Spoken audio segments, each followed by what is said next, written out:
咱国行政院表示讲，台美关税谈判已经在进行联合声明的讨论咯，连伊就会向国人来报告。有风声讲哦，咱按算要投资美国4000亿的美金，要来争取甲日本、韩国同款15%的关税哦，这嘛引起在野党的批评。国民党的总调鲍昆基阁讲，一定要经过立法院的同意。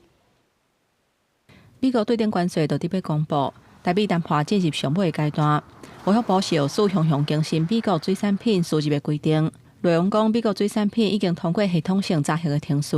针对包括带壳的、罐头的虾仔、甲芝麻等等真侪项产品，只要有附官方的文件，就会当进口入来台湾。时间点真敏感，嘛引起放行水产换关税税率的联想。系统性查核那个是2018年到现在的机制，好，那其实在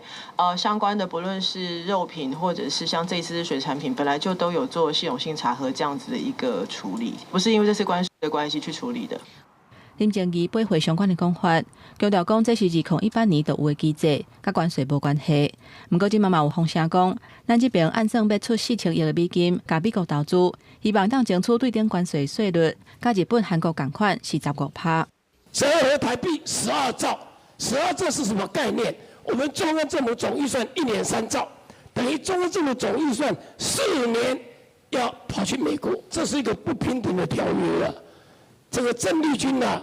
这个等同当初清末的时候的李鸿章了，现在签出来的就是台湾版的马关条约啊。谈判团队还在磋商，还在努力。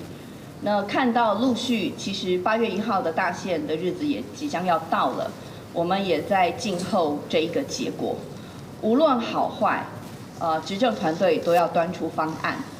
关税也被定案，大家是议论纷纷。有风声讲，台积电无想要出手救 Intel， 地区对顶关税税率可能会到25%。不过专家认为，台积电出钱出力，两边拢真为难。那救 Intel 虽然会当换短期关税和平，不过中长期来看，台积电上大利益就去互压缩，等到变做短期有，长期看煞无。台积电救援 Intel 的部分，其实对于台积电本身，它未来在独立性，那么或者是在全球无可取代的一个地位，那么乃至于对于供应链，那么对于客户，它中立性的一个态度，那么可能都会遭到破坏。